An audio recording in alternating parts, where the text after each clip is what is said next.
सुप्रभात। सुख और दुख का भाव।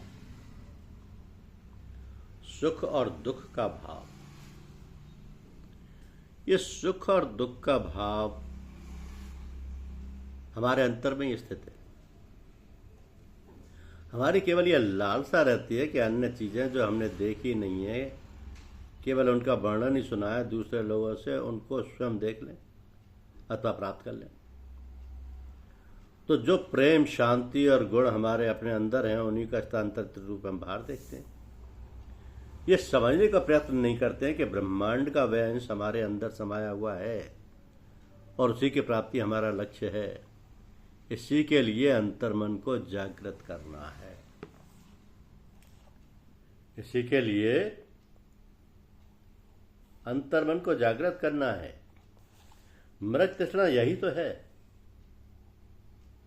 कि हम दौड़ते रहते हैं उस जल की झूठी परछाई की ओर जो सत्य की श्रेणी से बहुत दूर है। फिर भी उस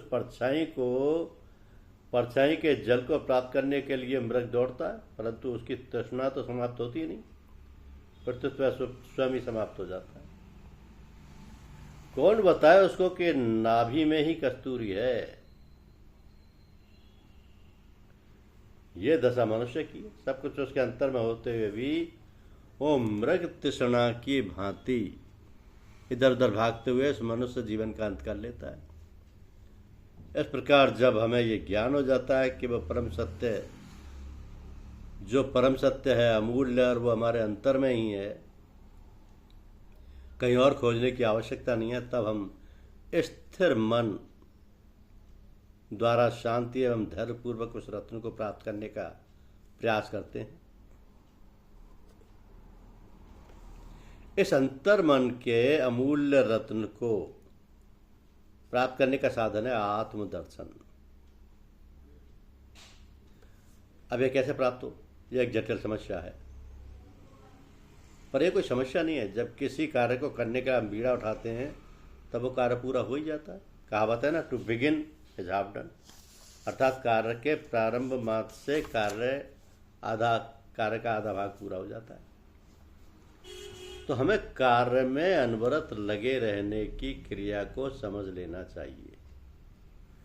जो इसके जानकार हैं, जिनके पास जाने से और सत्संग करने से आपको विचारों में निर्मलता आती है, उनसे इस विषय में जानकारी कर लेनी चाहिए और प्रतिदिन नियमानुसार बतलाई हुई साधन प्रक्रिया को करते रहना चाहिए। यही इस जीवन का मोक्ष द्वार है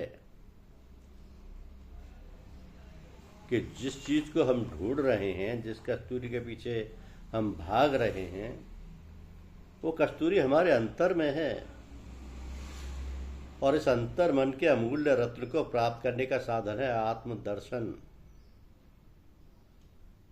इस आत्मदर्शन को जब तक हम खुद नहीं समझेंगे तो ईश्वर की प्राप्ति नहीं होगी। ये मृग तृष्णा नहीं मिटेगी, हम दौड़ते ही रहेंगे और जल की झूठी परछाई की ओर जो सत्य की श्रेणी से बहुत दूर है। ये तो मृग तृष्णा है। नाभि तो हमारी कस्तूरी में ही है। धन्यवाद। या नाभि में ही कस्तूरी है, ये कहें, नाभि में ही कस्तूरी है मृग की तरह। धन्यवाद।